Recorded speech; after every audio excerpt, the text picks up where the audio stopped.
Oz in Indiana. Oz, talk to us about your journey in finding a counselor. Absolutely. Well, thanks for having me on, and I appreciate you guys covering this topic. I think, well, we all know that it's something that's grossly under-discussed in general, but I was a believer for 30 plus years, and as a young guy, ADHD, bipolar, high anxiety, all those things, and was left untreated for almost that entire period of time, because I was always told to we either have to pray through it, faith through it, those kind of things. And I just thought that being scattered and the roller coaster part of bipolar, and then I usually struggle with more of the manic than I do the mania. I just thought all that was just normal, and that I was just going to have to deal with that the rest of my life. And then finally, when I deconstructed and deconverted and left, and I started talking to people that actually, followed and bought into, medicine and science, and all the good stuff. I was like, oh, so I may not have to feel like this. And so it took quite a bit of time. It actually took to a place where I just had a complete manic meltdown, and I found myself in a behavioral health clinic, and it was there. It was, in that moment for me, it was humiliating. But once I got through that process, and I got real help from real professionals, real doctors, and we found the right, mix or cocktail of medications and, talk therapy and those other things. I'm now the most, stable and happy and consistent I've been in my entire life.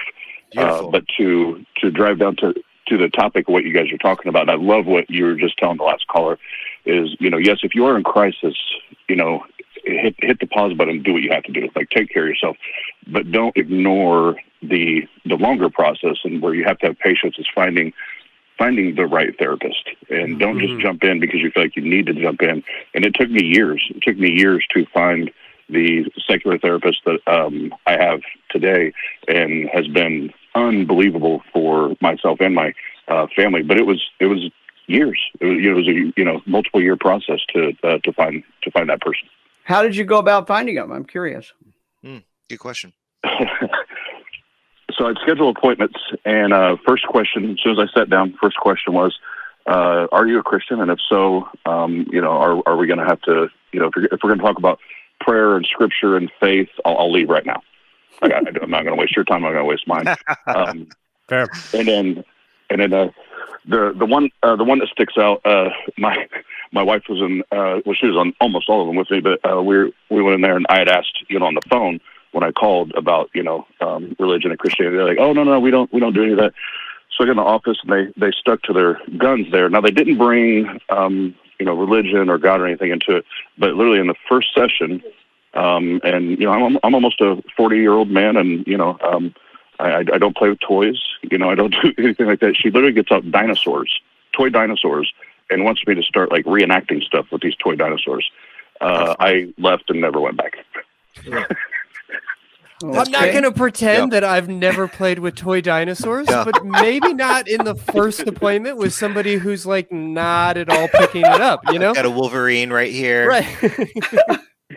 Funko Pop. Yeah. But it speaks to the fact that you weren't engaged. That it wasn't fitting for you, and that's the important thing here, is that you have a therapist that sees you as a person.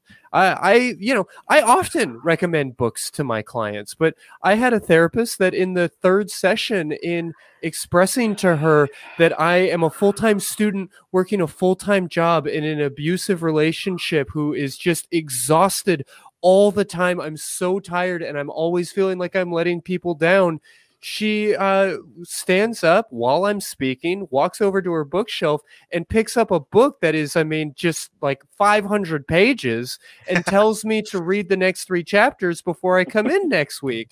And like that just level of obliviousness is something to really be remarking on. Sure. Your therapist should not be doing good therapy. They should be doing therapy for or maybe with you.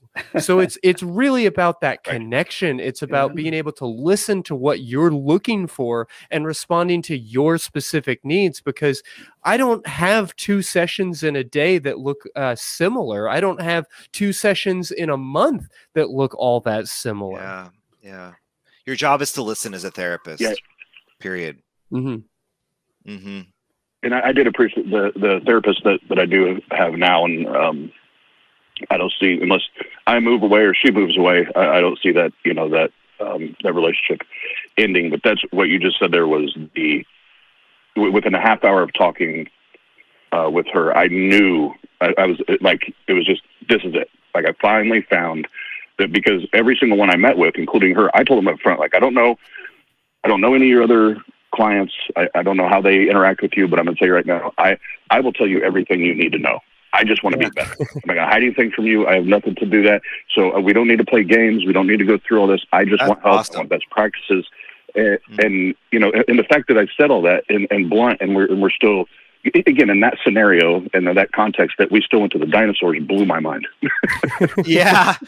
Yeah. And also, I mean, there are so many therapists out there. Like I said, in Austin, if you throw a rock, you'll hit a therapist.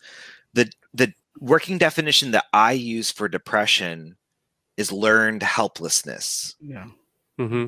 Right. Yep. And so you don't want your therapist, the place that you go to heal, to be another source of your depression. You don't want to feel like you are stuck and there's no one else out there. You have options. You just got to like figure out like who feels right and who dances right with you. Maybe dinosaurs would be good for me, but not for you. Because I would love to have some dinosaurs in my office. That'd be awesome. I was never trained in dinosaur therapy, so I feel ignorant here. Yeah, and you know what? There's probably people, you know, and I don't mean to offend, because there's probably people out there that the reenactment stuff, I know, you know, with other, you know, figures or foreign objects can be helpful to other people, but that's just not me. Exactly. Like, I'm just brass tacks. Let's take care of it. That's the important piece here. Yeah.